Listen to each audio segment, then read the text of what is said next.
Avez-vous essayé de faire ma sauce au canneberge?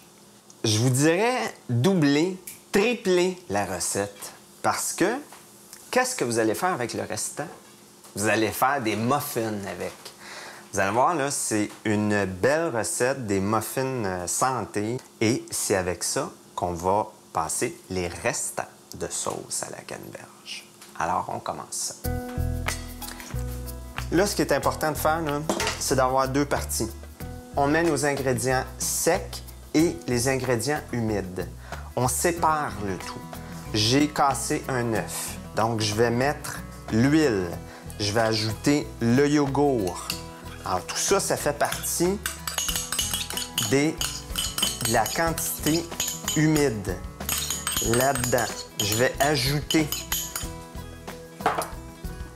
ma partie de sauce à la canneberge qui est déjà mesurée, là. On parle d'une tasse et un tiers de sauce à canneberge. Toujours dans la partie humide.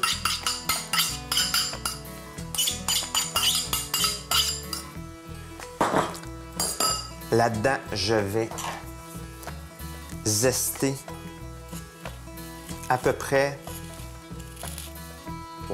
une cuillerée à thé de zeste d'orange ou une demi-cuillerée à thé. Vous avez mis un peu de zeste d'orange. Maintenant, on va mélanger la partie humide comme ça, juste pour tout bien incorporer là, nos ingrédients. Donc, dans notre partie d'ingrédients secs, où j'ai mis du son de blé, j'ai mis ma farine de blé entier, j'ai mis le sucre, la poudre à pâte, le bicarbonate de soude. Et là, je incorpore ça là, grossièrement avec un fouet. Toute ma partie d'ingrédients secs est ici et le humide dans l'autre cul de poule. La gaffe à ne pas faire, que j'ai fait souvent en faisant le muffin, c'est de prendre les ingrédients humides puis de les mettre dans le sec. Là, vous allez me dire, ben voyons donc, c'est pas si grave que ça. C'est épouvantable. Faites pas ça, c'est épouvantable. Ça n'a pas de bon sens. Il faut faire le sec dans le humide, parce que sinon, ça colle dans le fond. Alors, on y va tout simplement, délicatement, par-dessus les ingrédients humides. Là, à cette étape-ci, je vais ajouter mes amandes. Comme ça. J'en ai mis une poignée que j'ai fait torréfier. Et là, vous allez voir, l'idée, c'est de ne pas trop malaxer ça. Pour pas perdre tout le côté moelleux. C'est là qu'on réussit le muffin ou, quant à nous, on le manque. Parce que nous, là, quand on fait des muffins maintenant, on les fait jamais, mais jamais au robot ou au mélangeur. On fait seulement que les humidifier à la main, délicatement comme ça. Et c'est tout. Il ne faut pas embêter plus que ça le muffin.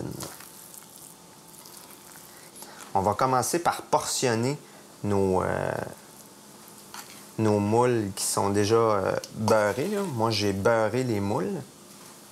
Alors, je vais encore un petit peu comme ça. Puis là, je continue.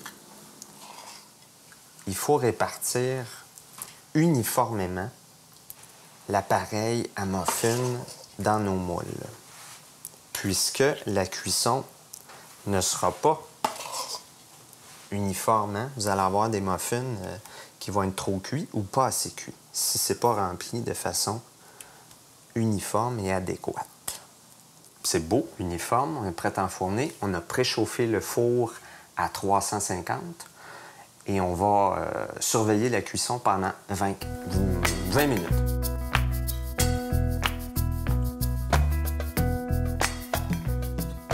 Tu vois, là, quand ça reprend sa place, là, Tu vois, on lui donne un petit coup de doigt, là, puis ça revient, là. Pof, là. Là, c'est prêt. Alors là, on peut démouler. Alors, quand vous sortez vos muffins du four, évidemment, vous les démoulez sur une grille pour éviter qu'il y ait une condensation et que votre muffin soit tout humide. Mais je voulais vous montrer au niveau de la texture comment c'est intéressant de voir la texture. C'est ça, un muffin qui est pas trop malaxé. Tu sais, quand j'insistais sur le fait de pas trop les brasser, c'est que ça fait une texture qui est toute moelleuse comme ça. C'est pas des beaux gros muffins comme on voit dans le commerce, mais ils sont tout petits, mais tout moelleux. Évidemment, moi, j'aime mieux ça. C'est des muffins à canneberge, c'est excellent. Excellent pour ta prostate et la mienne. Alors, messieurs, santé!